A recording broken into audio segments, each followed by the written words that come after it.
الحمد لله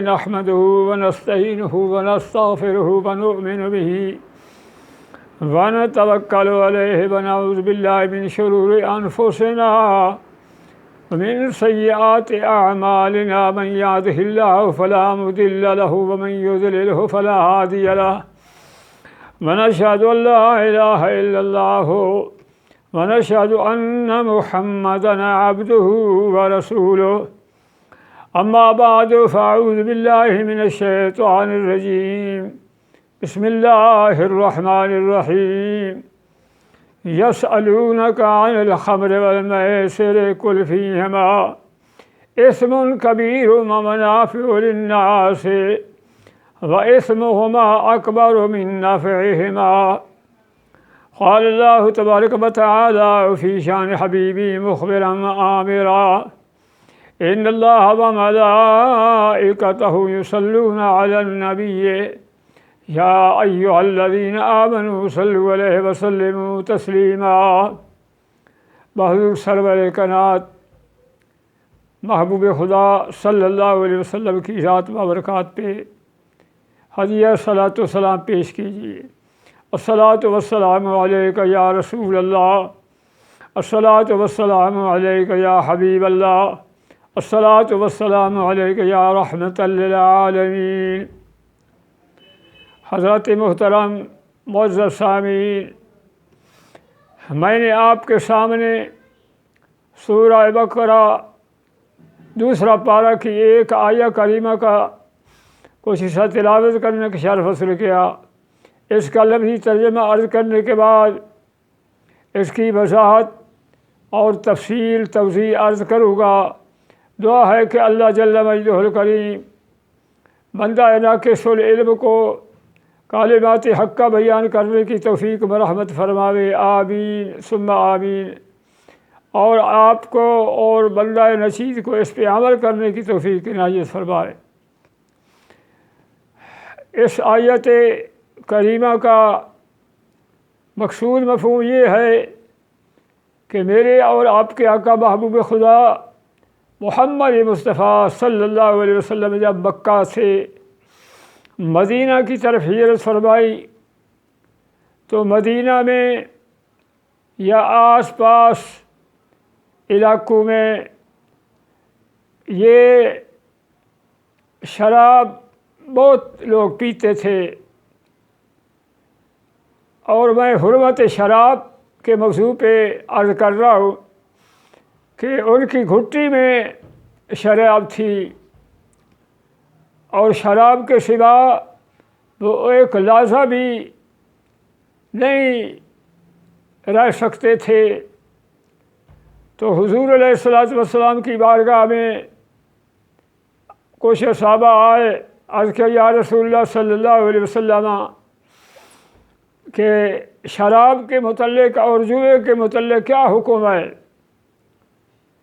تو اللہ تبارک و تعالیٰ نے قرآن نازل فرمایا کہ یسألونک عن الخمر والمیسر، اے میرے محبوب آپ سے جوئے اور شراب کے متعلق پوچھتے ہیں، آپ انہیں فرما دیجئے قل فیہما اثم کبیر، اس میں ان دونوں میں بہت بڑا گناہ ہے، واسمہما اکبر من نفعہما، بظاہر کچھ نفع بھی ہے لیکن ان دونوں میں گناہ اتنا ہے کہ وہ نفع سے گناہ زیادہ ہوتا ہے۔ نفع جو ہے وہ قلیل ہے لیکن اس کے نقصانات زیادہ ہے۔ تو حضور علیہ الصلوۃ والسلام نے یہ اعلان فرمایا اور اپنے صحابہ کو اس کے متعلق ارشاد فرمایا۔ اللہ کے حکم کے مطابق سرکار نے یہ مسئلہ ارشاد فرمایا۔ تو بعد میں چونکہ یہ شراب کی حرمت یہ تدریجاً حکم ہوا، یک بارگی حکم نہیں ہوا، کیونکہ اسلام اور احکام میں مصلحت ہوتی ہے، آہستہ آہستہ لوگوں کی طبیعتوں میں تبدیلی لانی پڑتی ہے اور ان کی پختہ عادت کو، بری عادتوں کو چھڑانا ایک ساتھ نہیں چھوڑ سکتے، وہ آہستہ آہستہ تدریجاً چھڑایا۔ لیکن حضرت امیر المومنین عمر فاروق رضی اللہ تعالیٰ عنہ اللہ کی بارگاہ میں دعا کیا کرتے تھے کہ اللہم بین لنا شافیاً بیان شافیاً، کہ یا اللہ ہمارے لیے یہ کوئی اس کے شراب کے متعلق کو ایسا حکم واضح بیان کیجیے تاکہ ہم اس پہ عمل کر سکیں۔ اللہم بین لنا شافیاً بیان للناس، کہ ایسا بیان جو ہے واضح ہو تاکہ لوگ اس سے بچ جائیں۔ تو آپ کو دعاؤں کو اللہ تبارک و تعالی نے قبولیت کا شرط پہنایا۔ آپ ہر وقت آپ کو یہ فکر ہوتی تھی کہ یہ شراب ختم ہو جائے۔ تو پہلے آیت میں فرمایا گیا کہ سورۃ البقرہ میں یہ ارشاد ہوا کہ اس کا گناہ جو ہے اس سے نفع میں، ان دونوں میں نفع سے گناہ نقصان زیادہ ہے، گناہ زیادہ ہے۔ کچھ نفع ہے، کچھ نفع ہے، لیکن نفع کو نظر انداز کرو، اپنے مستقبل کی فکر کرو۔ جس میں گناہ زیادہ ہو تو وہ نقصان ہی نقصان ہے۔ تو پھر اللہ تبارک و تعالی نے کچھ لوگ جو ہے شراب پینے، جب یہ آیت کریمہ یسألونک عن الخمر والمیسر، کچھ لوگ جو ہے شراب پینا کچھ لوگوں نے چھوڑ دیا اور کچھ لوگ پیتے رہے، کیونکہ کوئی واضح حکم نہیں تھا کہ ایک ہی ساتھ وہ تمام کے تمام رک جاؤ۔ تو بعد میں حضرت امیر عمر فاروق رضی دعا کرتے، یا اللہ شراب کے متعلق کوئی واضح حکم ہو۔ تو اس کے متعلق اللہ تبارک و تعالی نے سورہ نساء میں فرمایا، کیونکہ ایک پروگرام تھا اور اس میں ایک صحابی کو امامت کے متعلق حکم کیا گیا، تو اس نے امامت میں قرآن کریم کی آیت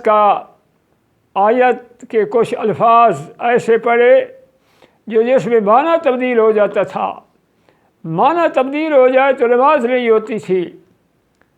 مثلا مغرب کی نماز کے بعد اس نے شراب پی ہوئی تھی، اس نے قرآن کریم میں یہ سورۃ الفاتحہ، سورہ فاتحہ کے بعد سورۃ قل یا ایھا الکافرون پڑھی، تو اس میں اس نے پڑھا قل یا ایھا الکافرون لا اعبد کی بجائے اعبد ما تعبدون۔ حالانکہ ترجمہ تو یہ تھا کہ میں اس کی عبادت نہیں کرتا کہ جس کی تم عبادت کرتے ہو۔ اس کا ترجمہ یہ بنتا ہے کہ اے کافرو، جس کی تم عبادت کرتے ہو میں اس کی عبادت کرتا ہوں۔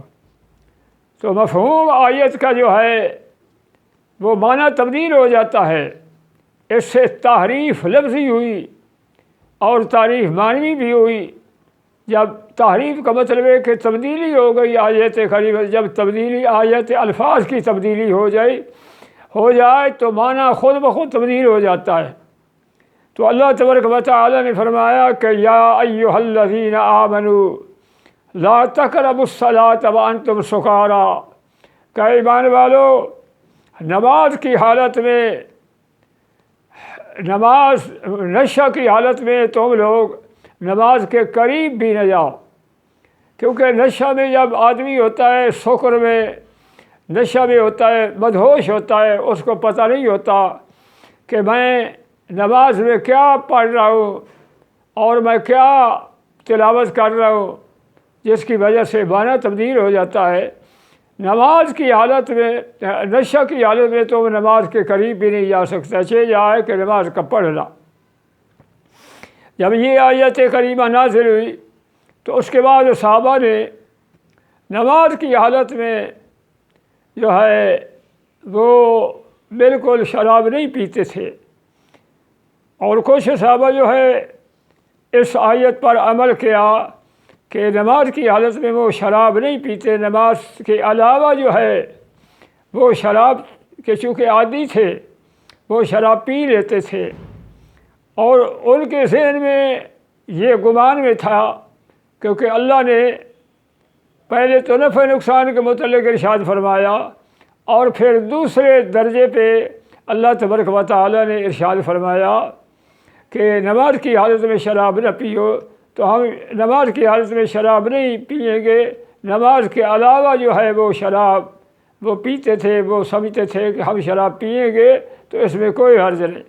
کچھ لوگ جو ہے نماز کے علاوہ بھی شراب نہیں پیتے تھے اور نماز میں بھی نہیں پیتے تھے، نماز کی حالت میں بھی شراب نماز سے پہلے بھی نہیں پیتے تھے۔ تو ان لوگوں کا یہ عمل ہو گیا۔ بعد میں پھر حضرت عمر فاروق رضی اللہ تعالیٰ اللہ کی بارگاہ میں عرض کہ یا اللہ، کوئی شراب کے متعلق جو ہے واضح حکم ہو تاکہ بالکل یہ لوگ رک جائیں، نہ نماز میں نماز سے پہلے پئیں نہ نماز کے علاوہ پئیں، مطلقاً یہ شراب کو ترک کر دیں تو بہتر ہے۔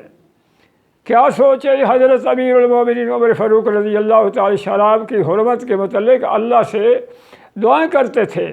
اللہ تعالیٰ نے آپ کی دعاؤں کو قبول فرما لیا۔ مسلمانوں، یہ ہے صدق دل سے جو دعا مانگی جاتی ہے، اللہ تبارک و تعالیٰ ان کی دعاؤں کو قبول فرمایا۔ پھر اللہ تبارک و تعالیٰ نے تیسرے درجے میں فرمایا یا ایھا الذین آمنوا انما الخمر والمیسر والانصاب والازلام رجس من عمل الشیطان فاجتنبوہ لعلکم تفلحون، کہ اے ایمان والو، یہ اس میں کوئی شک نہیں کہ شراب ہے، جوا ہے، تیروں کے ذریعے سے جو ہے تم گوشت تقسیم کرتے ہو، یہ نجس ہے، اس سے بچو۔ فاجتنبوہ لعلکم تفلحون، جب تم اس سے بچو گے تو یقیناً دونوں جہانوں کی کامیابی ہے، یقیناً تم کامیاب ہو جاؤ گے۔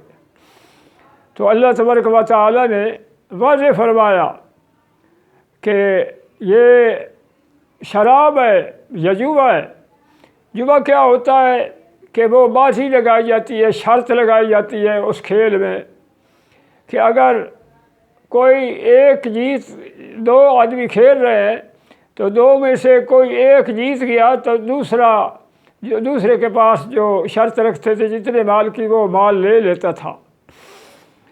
تو اسی طرح یہ جوا ہوتا ہے، یا مال دینا پڑتا ہے یا دوسرے کا مال لے جاتا ہے، اور بغیر کسی وجہ سے، بغیر کسی حق کے وہ جب دوسرے کا مال لے جاتا ہے، ایک جو ہے وہ کلاش فقر فاقہ میں مبتلا ہوتا ہے، اور اس کے دل میں یہ ہوتا ہے کہ میں دوسرے کا مال پھر ہم بازی لگائیں، پھر شرط رکھے، پھر وہ کوشش کرتا ہے، حتیٰ کہ جب وہ سارا مال اس کے ہاتھ سے چلا جاتا ہے تو وہ گداگر ہو جاتا ہے، بھی مانگتا ہے لوگوں سے۔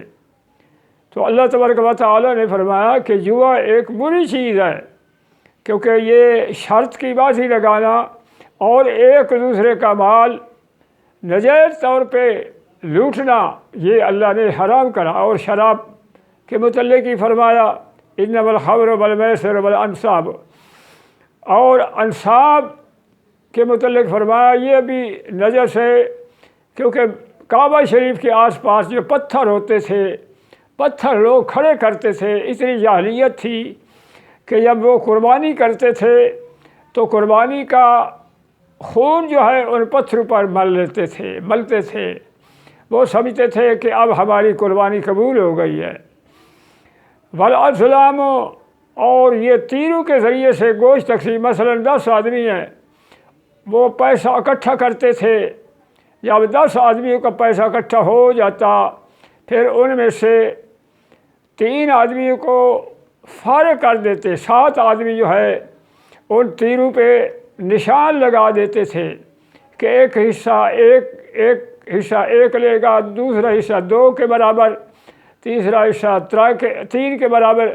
تو اس طرح وہ خلط ملط کر کے وہ اپنا جس کے نام پر تیر نکل ایک حصے کے برابر ہوتا وہ ایک حصہ کا گوشت لے جاتا اور دوسرا 2 حصے لے جاتا۔ تو اس طرح کچھ لوگ بالکل فارغ ہو جاتے، حالانکہ ان کا بھی پیسہ ہوتا تھا۔ تو اللہ تعالیٰ نے فرمایا وَالْأَزْلَامُ رِجْسٌ، یہ نجس ہے اور یہ شیطانی کام ہے، اس سے بچو، فاجتنبوہ لعلکم تفلحون۔ کیوں؟ اس جوئے میں، شراب میں اور یہ سارا جو وہ منصوبہ کرتے تھے جاہلیت کا، اللہ نے فرمایا انما یرید ان یوقع بینکم العداوۃ والبغضاء فی الخمر والمیسر، کہ یہ شیطان یہ چاہتا ہے کہ تمہارے آپس میں کے درمیان میں عداوت اور بغض پھیلائے۔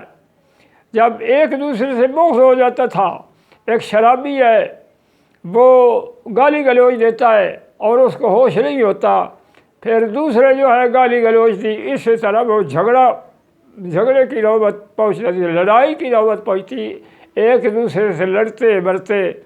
تو اللہ تعالیٰ نے فرمایا انما یرید الشیطان، یہ شیطانی فعل ہے، انما یرید الشیطان ان یوقع بینکم العداوۃ والبغضاء فی الخمر والمیسر، اور جوا ہے، شراب ہے۔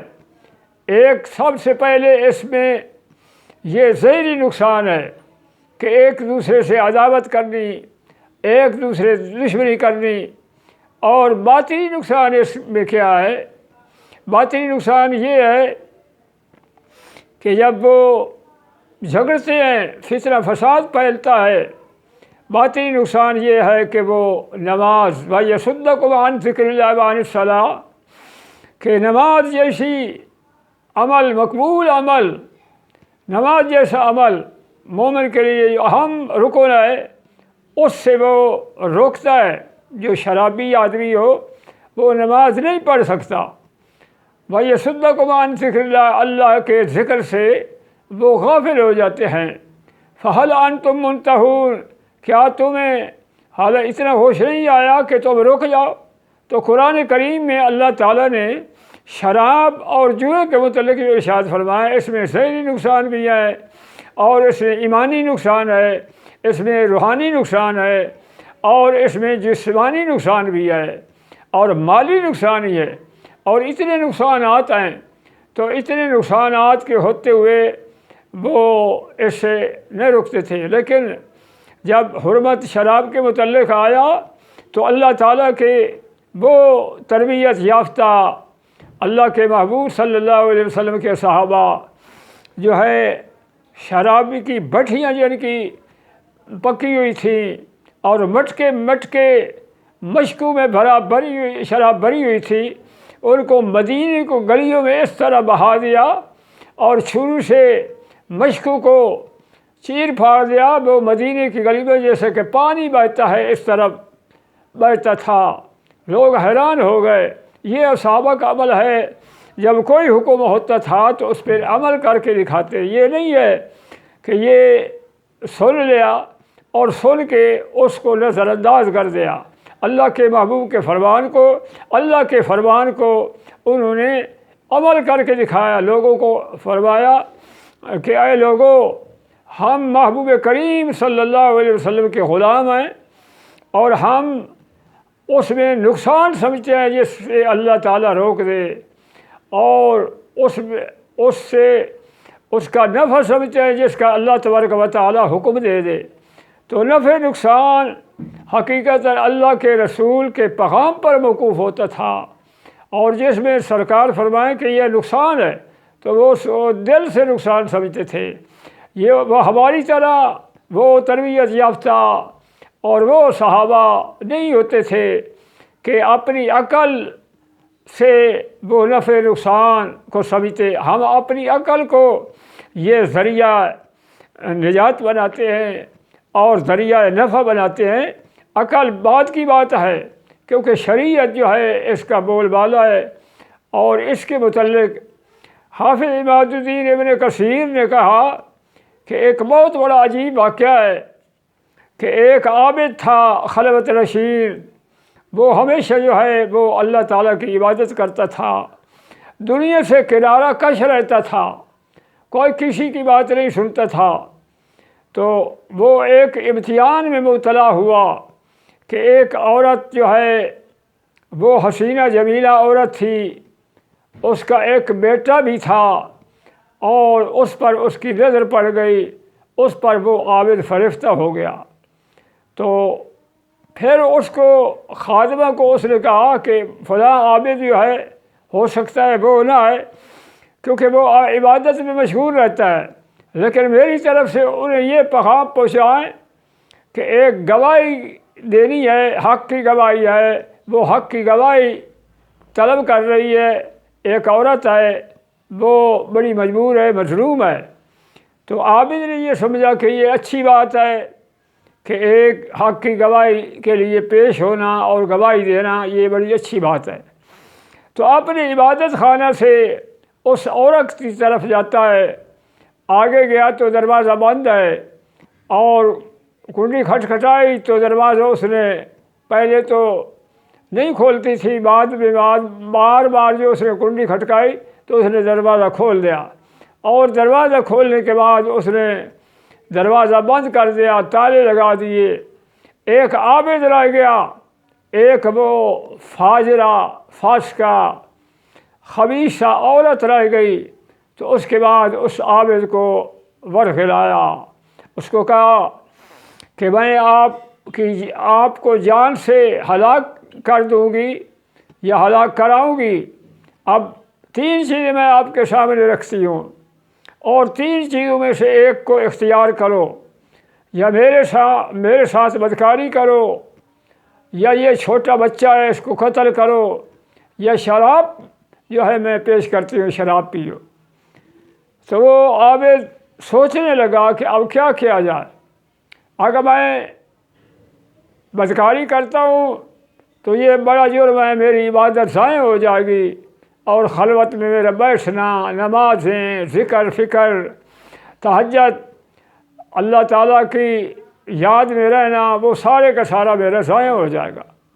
اگر بچے کو قتل کرتا ہوں تو یہ بھی بڑا جرم ہے، کیونکہ یہ بچہ چھوٹا بچہ ہے، معصوم بچہ ہے، اس کو اگر میں قتل کروں گا تو یہ قیامت میں اللہ تعالیٰ کی بارگاہ میں پیش ہوں گا تو کیا جواب دوں گا۔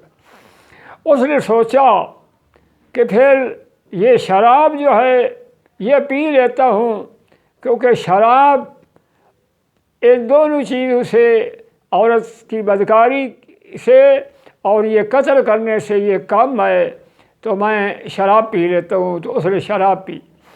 جب مسلمانوں شراب بندہ پی لیتا ہے تو اس کے بعد اس کے ہوش حواس اڑ جاتے ہیں، وہ بے ہوش ہو گیا، اور مدہوشی کی حالت میں اس نے سب سے پہلے بدکاری کی، اور بدکاری کرنے کے بعد اس بچے کو بھی قتل کر دیا۔ اب 3 گناہ ہو گئے۔ وہ جس گناہ سے بچنا چاہتا تھا شراب بھی پی لی، اور اس بچے کو بھی قتل کر دیا، اور بچے کو قتل کر کے بدکاری کا بھی ارتکاب کیا۔ تو اب 3 اپنے ایسے برائیاں ہیں کہ یہ قابل معافی تلافی نہیں ہے۔ تو وہ اس کا عبادت، اس کی ریاضت، اس کا ذکر فکر، اس کا تہجد پڑھنا، اس کی نمازیں پڑھنا، وہ ساری کی ساری ضائع ہو گئی۔ تو اس لیے یہ ایسے صحابہ تھے جیسا کہ بتوں سے نفرت سیدنا صدیق عمر رضی اللہ تعالیٰ عنہ کو ابتداءً ابھی بتوں کا اپنا منع بعد میں آیا، اور شراب کے متعلق بھی آتا ہے۔ حضرت جعفر طیار، حضرت جعفر ابن ابی طالب رضی اللہ تعالیٰ، جو محبوب علیہ السلام کے چچا زاد بھائی ہیں، جلیل قدر صحابی جو غزوہ موتہ میں شہید ہوئے، ان کے متعلق آتا ہے کہ آپ نے فرمایا کہ جاہلیت کے جو 4 چیزیں ہیں میں ان میں مبتلا کب بھی رہی ہوں۔ اس وقت شراب ہر لوگ پیتے تھے، حلال تھی، شراب کی حرمت کا حکم نہیں آیا۔ میں نے اپنے جاہلیت کے دور میں بھی اے مسلمانوں میں نے کبھی شراب نہیں پی، کیونکہ شراب یہ ایک ایسی ہے کہ عقل جیسی نعمت کو یہ شراب زائل کر دیتی ہے، تو میں نے کبھی شراب نہیں پی۔ اور میں نے جاہلیت کے دور میں حضرت جعفر طیار رضی اللہ تعالیٰ عنہ فرماتے ہیں کہ جاہلیت کے دور میں بھی میں بتوں کو کبھی نہیں سجدہ کیا تھا اور بتوں کے سامنے کبھی نہیں جھکا، کیونکہ میں سمجھتا تھا کہ یہ بت جو ہے نہ خود پتھر ہے، نہ کسی نفع کے مالک ہے، نہ نقصان کے مالک ہے۔ اللہ تعالیٰ کی ذات وہ نفع کی مالک بھی ہے، نقصان کی مالک بھی ہے۔ اس لیے میں بت پرستی سے بھی دور رہا اور میں زنا سے بھی دور رہا۔ آپ نے فرمایا کہ میں نے زنا بھی کبھی نہیں کیا۔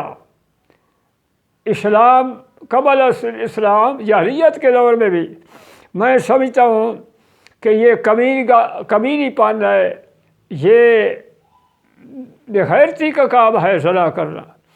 اور آپ نے فرمایا کہ چوتھا یہ ہے کہ میں نے جھوٹ کبھی نہیں بولا، جب بولتا ہوں تو سچ بولتا ہوں، کیونکہ سچ میں نجات ہوتی ہے۔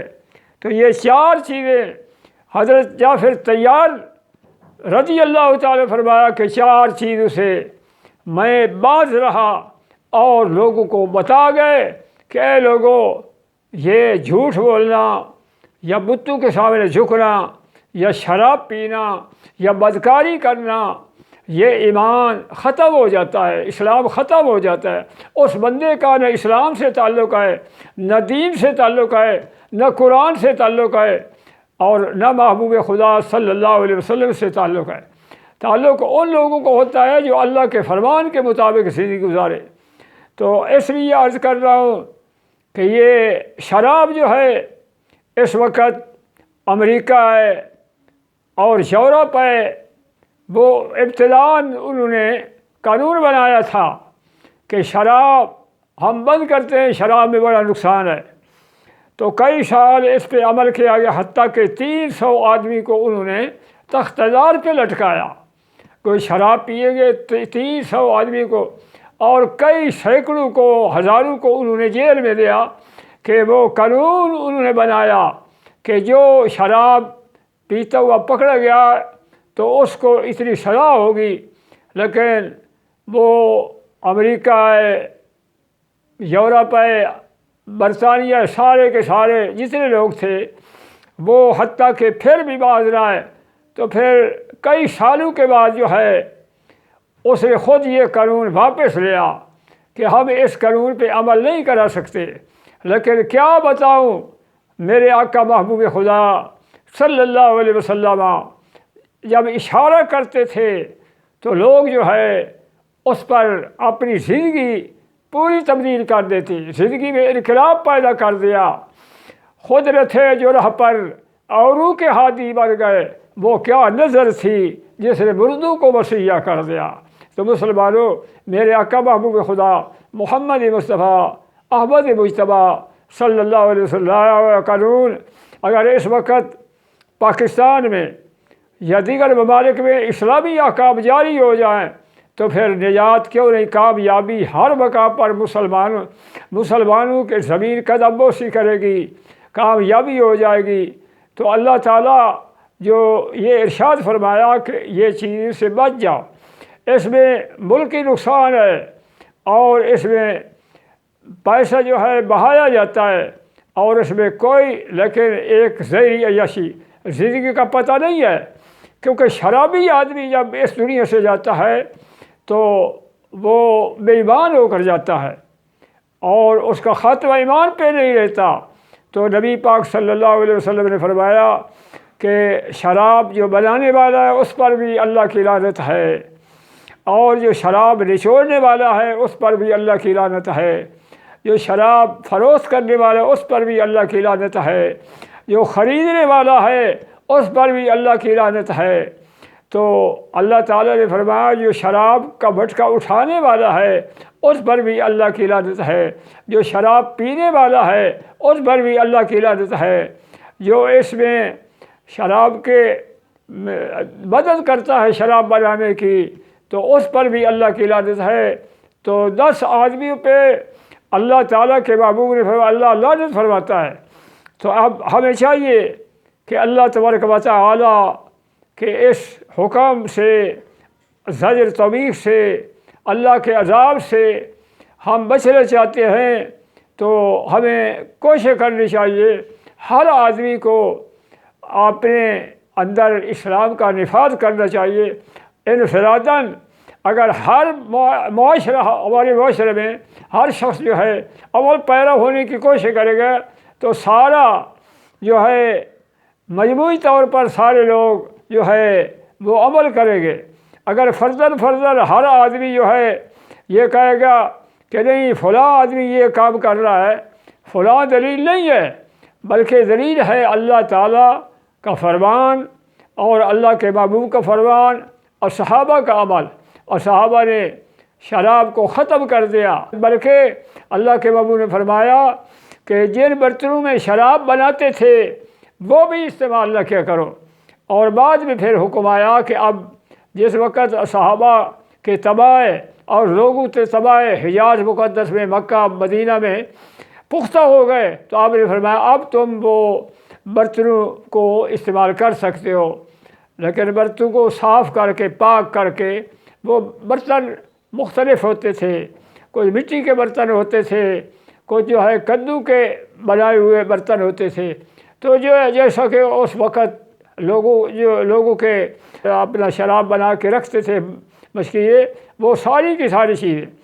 تو اس لیے پھر انہوں نے یہ عمل کیا کہ جس وقت بھی کسی صحابی نے شراب پی تو اس کو حد لگائے۔ اللہ کے محبوب نے فرمایا کہ جس وقت ایک آدمی شراب پیتا ہے تو 40 دن کی اس کی نماز مقبول نہیں ہوتی، 40 دن کی۔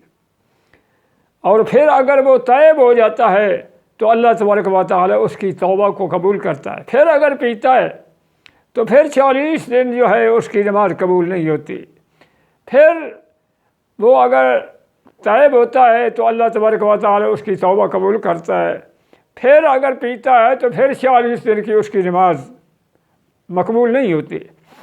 تو پھر وہ تائب ہوتا ہے، پھر جو ہے اللہ تبارک و تعالیٰ اگر چوتھی مرتبہ پھر لوٹتا ہے شراب کی طرف تو پھر وہ تائب ہی ہوتا ہے تو اللہ کے محبوب فرماتے ہیں کہ اس کی توبہ قبول نہیں ہے۔